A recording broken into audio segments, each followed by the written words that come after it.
Hi guys, it's Trish back with another video. Today we're going to make a super fun sunflower fall necklace.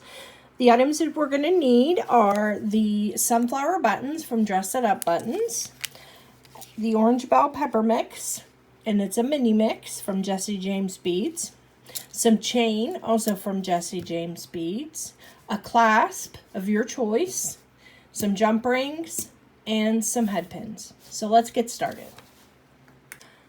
Okay guys, so the first thing we're going to do is I'm going to show you how to put the loops onto your buttons.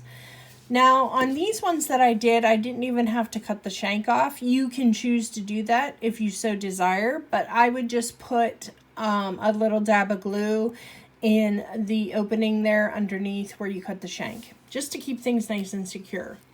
So on this one, this is a daisy flower I'm not going to be using, but I thought it would be a good example to show. I just have, and I would say this is probably about a 6mm or an 8mm jump ring here, probably 8. And we're just going to take that seam side down, but you could use whatever jump rings you have on hand. Any size will work. And then I just have some super glue Loctite, but you could also use E6000 or any other kind of glue that you like to use. And we're just going to put a dab of that right at the top, whatever you're going to call the top. And you don't have to use much. And you're just going to take your jump ring and just set it into that glue, just like so.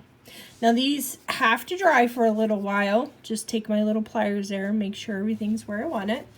So that's why I say do these up ahead of time before you're ready to make this piece, and you'll be ready to go.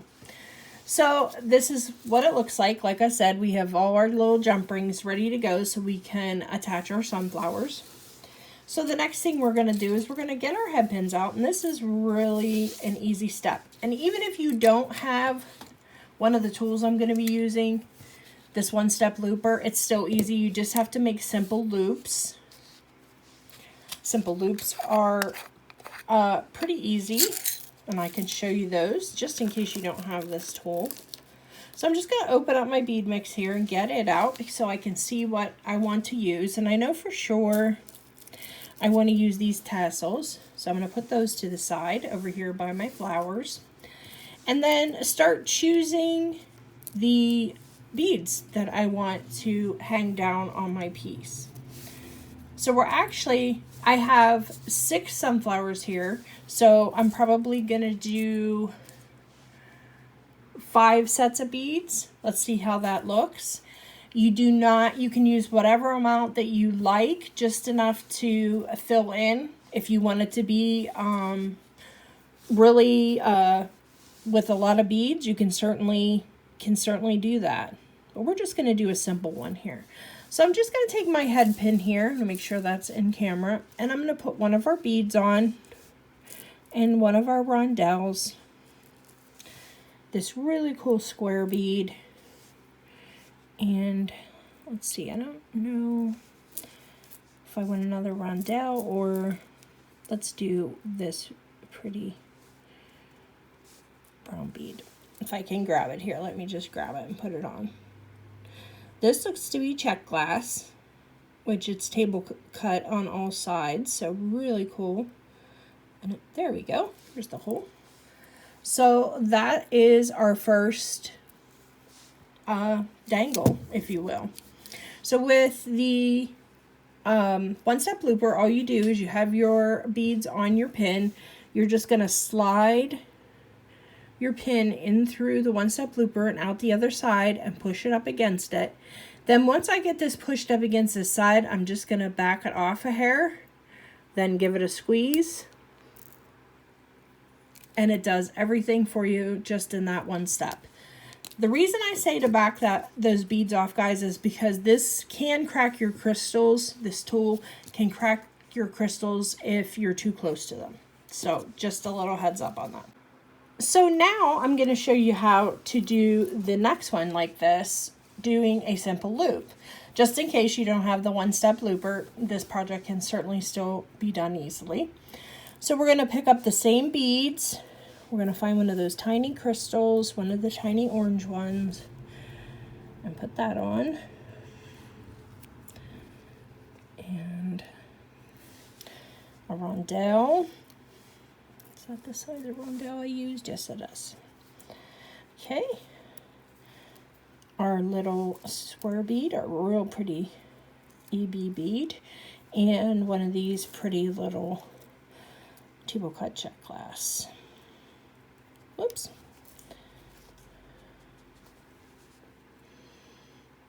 There we are. So now that we have our beads on, just like before we put it into our one-step looper, we're going to bend this wire horizontally, just like so, right over top of where our beads are, okay? Just give it a bend. And then I usually leave about 1/4 of an inch, and I hold my fingers there, and that gives me my measurement.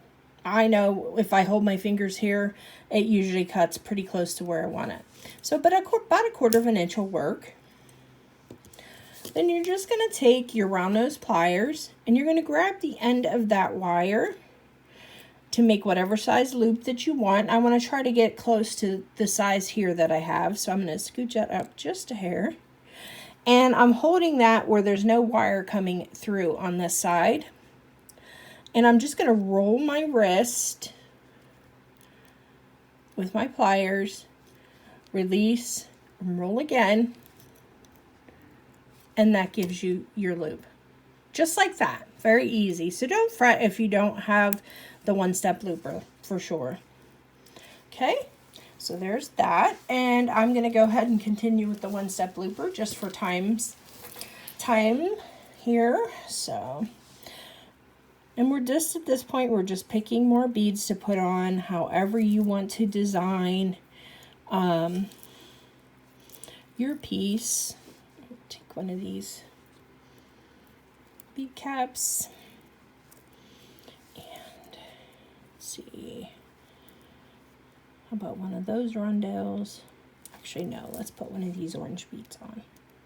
I like the way that looks. That's pretty. And I feel like I want to put a crystal on top just to kind of give it a pop. So there's that one. And you can make all of your designs up ahead on your pins and then put them all through the one-step looper at one time. It's whatever you prefer. I like to do 2 of each as I'm working. That way then I know I'm going to be symmetrical on both sides, but you could certainly do this asymmetrical and do it however you like. Let's see. So we're doing our pearl.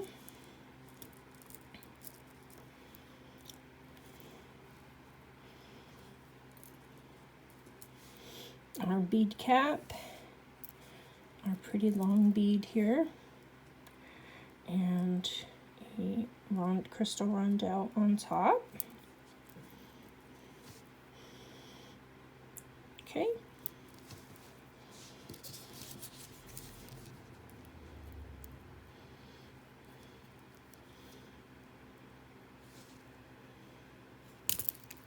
Okay.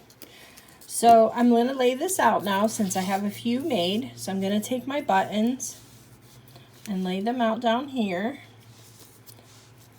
and see what I like. I don't know if I'm going to use all 6. I might just use 5 of our sunflowers, but I know I want these tassels to be over here in the end, just like so. Let me scoot just this way a little bit for you. And then I want to have one in the center, so I will only use 5 of these. And put these on either side. And then put these in here. And then I have the tassels on the outside. I'm liking just the way that looks. You can always add more beads if you like. But let's get our beads moved out of the way here. And I'll be right back to show you the next step.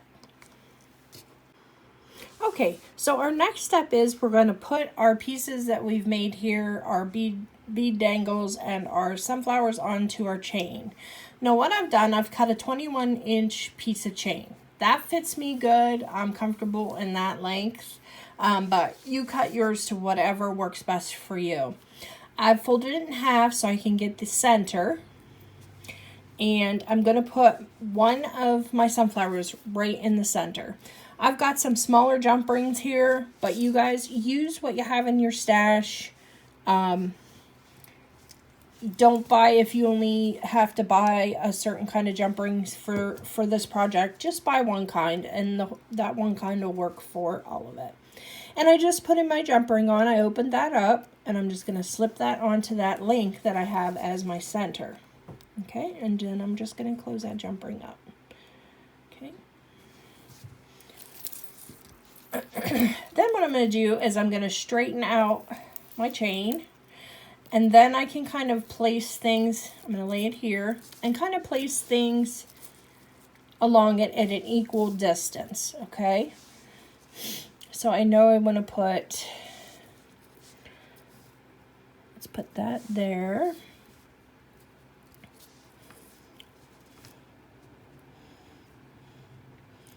And you do not have to be exact on this, guys. It'll look pretty either way. So, yeah, I think I'm just going to run them. I'm going to skip.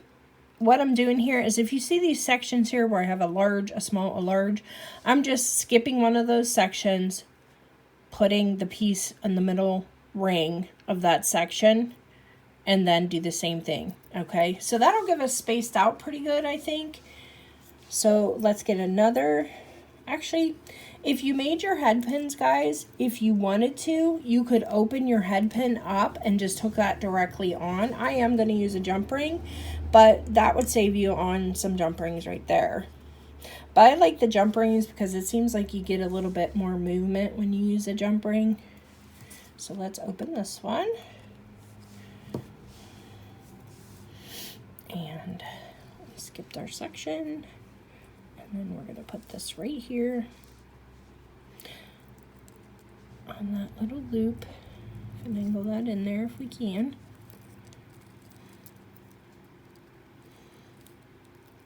This needs a little wiggling. And then close that up. Whoops.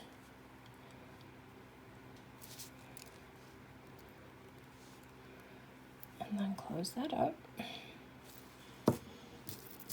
And we're going to do the same thing on the other side. There we have a little bit of a kink in our chain. I'm just going to straighten that out. If you want things to be closer, guys, by all means, go for it. It's however you like it. I'm just afraid that might be too close. So let's put this next one on.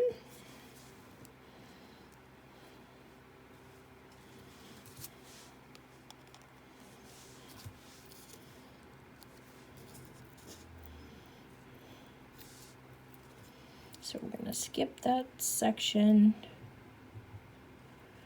and go into this one.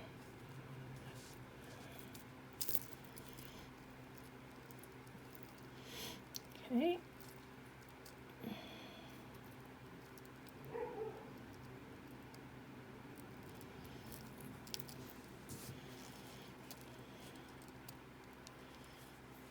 Close that up. So I'm going to continue adding our sunflowers and our bead dangles, and I'll be right back. So I've gotten all of our buttons and beads and tassels attached. So the last step is just simply to add your clasp. So I just have some jump rings here, and I'm going to put the jump ring through the end of the chain and then through the loop on my clasp. And close that. So then we're going to add the bar clasp onto our piece on the other side. And I actually have a smaller jump ring here for that, just in case this bar needs to slide through the middle a little further down. I want to make sure that it can fit through. I'm just going to shut that up, and close my jump ring, and put my clasp on. Went right through. That's great. Just like so. So here is our finished fall necklace. I hope you enjoyed this, guys. As always, I'll see you in the next one. Bye-bye.